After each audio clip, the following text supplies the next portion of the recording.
RCB versus Gujarat Titans ಪಂದ್ಯದ ಸಂದರ್ಭದಲ್ಲಿ ಸಿಸಿಟಿವಿಯನ್ನು of ಮಾಡಲಾಗಿತ್ತು ಅನ್ನೋ ಮಾಹಿತಿ ಸಿಗ್ತಾ ಇದೆ. ಚಿನ್ನಸ್ವಾಮಿ ಸ್ಟೇಡಿಯಂನಲ್ಲಿ ಕೆಲವು ಕಿಡಿಗೇಡಿಗಳು ದುಷ್ಕರ್ಮಿಗಳು ಈ ಕೃತ್ಯವನ್ನು ಎಸಗಿದ್ದಾರೆ. ಒಂದಲ್ಲ ಎರಡಲ್ಲ, ಬರೋಬ್ಬರಿ 240 ಸಿಸಿಟಿವಿಗಳನ್ನು ಆಫ್ ಮಾಡಿದ್ರು, ಕ್ಯಾಮ್ರಾಗಳನ್ನು ಆಫ್ ಮಾಡಿದ್ರು ಅನ್ನುವ ಮಾಹಿತಿ ಈಗ ಸಿಗ್ತಾ ಇರುವಂಥದ್ದು. ಏಪ್ರಿಲ್ 24ನೇ ತಾರೀಕು ನಡೆದಿದ್ದಂತಹ RCB versus Gujarat Titans IPL ಪಂದ್ಯದ ವೇಳೆ ಈ ದುಷ್ಕೃತ್ಯವನ್ನು ಎಸಗಿದ್ದಾರೆ. ಮಂಜುನಾಥ್ ಮತ್ತು ಅಬ್ದುಲ್ ಕಲಾಂ ಎನ್ನುವ ಇಬ್ಬರು ಈ ಕೃತ್ಯವನ್ನು ಎಸಗಿದ್ದಾರೆ ಅಂತ ಹೇಳಿ ತಿಳಿದು ಬರ್ತಾ ಇದೆ. ಇವರಿಬ್ಬರು ಕೂಡ IVS ಡಿಜಿಟಲ್ ಸೊಲ್ಯೂಷನ್ ಸಂಸ್ಥೆಯ ಸಿಬ್ಬಂದಿ ಅನ್ನೋದು ಮಾಹಿತಿ. ಈ ಸಿಬ್ಬಂದಿಗೆ ಸಂಬಳವನ್ನು IVS ಡಿಜಿಟಲ್ ಸೊಲ್ಯೂಷನ್ ಕೊಟ್ಟಿಲ್ಲ ಅನ್ನುವ ಕಾರಣಕ್ಕೆ CCTVಯನ್ನು ಆಫ್ ಮಾಡಿದ್ದಾರೆ ಅನ್ನೋದು ಈಗ ಬೆಳಕಿಗೆ ಬಂದಿರುವಂತಹ ವಿಚಾರ. ಸದ್ಯ ಪೊಲೀಸರು ನೋಟಿಸನ್ನು ಕೊಟ್ಟಿದ್ದಾರೆ, ವಿಚಾರಣೆಗೆ ಬನ್ನಿ ಅಂತೇಳಿ ಕಬ್ಬನ್ ಪಾರ್ಕ್ ಪೊಲೀಸರು ನೋಟಿಸನ್ನು ಕೊಟ್ಟಿದ್ದಾರೆ ಸಿಬ್ಬಂದಿಗೆ. ಮಂಜುನಾಥ್ ಹಾಗೂ ಅಬ್ದುಲ್ ಕಲಾಂ ಇಬ್ಬರಿಗೂ ಕೂಡ ಪೊಲೀಸರು ಬುಲಾವನ್ನು ಕೊಟ್ಟಿರುವುದು, ನೋಟಿಸನ್ನು ಕೊಟ್ಟು ವಿಚಾರಣೆಗೆ ಹಾಜರಾಗಬೇಕು ಬಂದು ಅಂತೇಳಿ ತಿಳಿಸಲಾಗಿದೆ. ಕಾರಣ ಏನು ಅಂದರೆ GT ಮತ್ತು RCB ನಡುವೆ ನಡೆದಂತಹ ಪಂದ್ಯದಲ್ಲಿ ಏಪ್ರಿಲ್ 24ನೇ ತಾರೀಕು ನಡೆದ ಪಂದ್ಯದ ಸಂದರ್ಭದಲ್ಲಿ ಅಲ್ಲಿ CCTVಗಳನ್ನು ಆಫ್ ಮಾಡಿದ್ರು ಇವರು.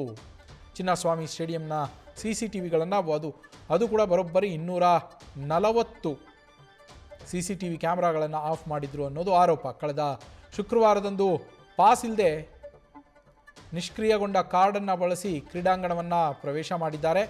ಅನಧಿಕೃತವಾಗಿ CCTV ಸರ್ವರ್ ರೂಮನ್ನು ಕೂಡ ಇವರು ಪ್ರವೇಶಿಸಿದ್ರು ಆರೋಪಿಗಳು. CCTV ಆಫ್ ಆಗಿದ್ದರಿಂದ ಕ್ರೀಡಾಂಗಣದಲ್ಲಿ ಭದ್ರತೆಯ ಸಮಸ್ಯೆ ಕೂಡ ಎದುರಾಗಿತ್ತು.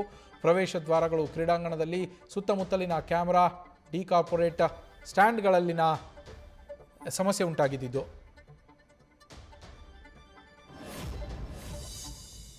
ಇಪ್ಪತ್ನಾಲ್ಕನೇ ತಾರೀಕು RCB ವರ್ಸಸ್ ಗುಜರಾತ್ ಮ್ಯಾಚ್ ಇರೋ ದಿನ ಇದೇನು ಇಡೀ ಸ್ಟೇಡಿಯಂ ಸೆಕ್ಯೂರಿಟಿ ವ್ಯವಸ್ಥೆಗೆ CCTV ಕ್ಯಾಮೆರಾಗಳನ್ನು ಅಳವಡಿಸಲಾಗಿದೆ. ಅದರದ್ದು ಏನು ಏಜೆನ್ಸಿ ಇದೆ, ಅವರು ಒಂದಷ್ಟು ಕೆಲಸವನ್ನ ಇನ್ನೊಂದು ಏಜೆನ್ಸಿ ಅವರಿಗೆ ಹೊರಗುತ್ತಿಗೆ ಮೇಲೆ ಕೊಟ್ಟಿರುತ್ತಾರೆ, IVS ಸೊಲ್ಯೂಷನ್ಸ್ ಅಂತ.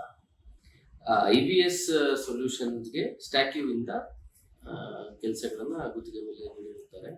IVS ನಲ್ಲಿ ಕೆಲಸ ಮಾಡತಕ್ಕಂತ ಇಬ್ರು ಸಿಬ್ಬಂದಿಗಳು ಮಂಜುನಾಥ್ ಮತ್ತೆ ಅಬ್ದುಲ್ ಕಲಾಂ, ಇವರಿಬ್ರು ಅವತ್ತು ದಿನ ಸರ್ವರ್ ರೂಮ್ಗೆ ಕೆಲಸ ಮಾಡುವ ನೆಪದಲ್ಲಿ ಒಳಗೆ ಹೋಗಿ ಅದನ್ನ ಮೇನ್ ಕೇಬಲ್ ನ ಕಟ್ ಮಾಡಿರುತ್ತಾರೆ.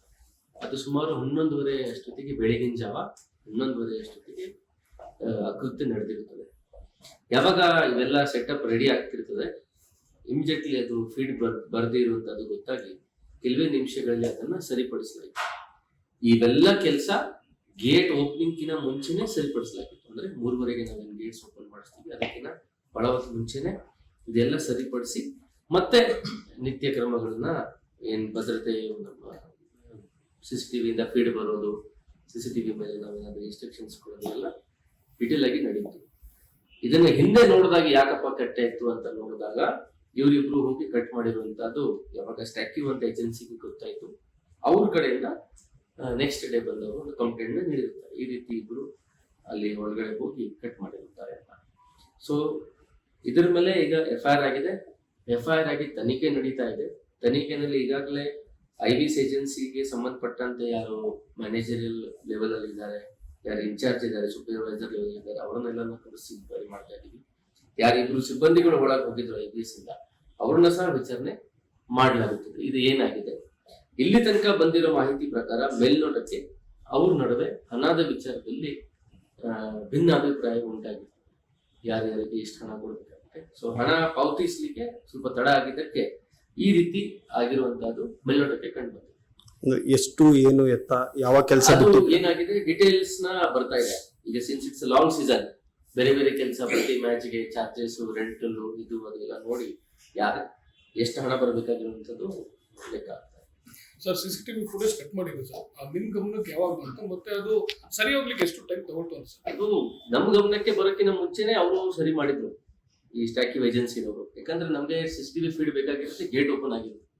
3:30ಗೆ ಏನ್ ಗೇಟ್ಸ್ ಓಪನ್ ಮಾಡ್ತೀವಿ ಅವಾಗಿಂದ ಬೇಕಾಗಿರ್ತದೆ ಜನ ಫ್ಲೋ ಹೇಗಿದೆ, ಒಳಗಡೆ ಫ್ಲೋ ಹೇಗಿದೆ, ಅದಕ್ಕಿಂತ ಮುಂಚೆನೆ ಅವರು ಸರಿಪಡಿಸಿದ್ರು.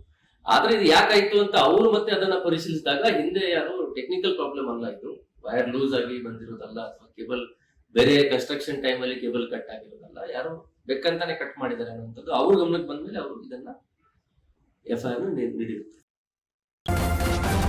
ನ್ಯೂಸ್ ಫಸ್ಟ್ ನಿರ್ಭೀತಿಯಿಂದ ನಿಮ್ಮ ಪರವಾಗಿ.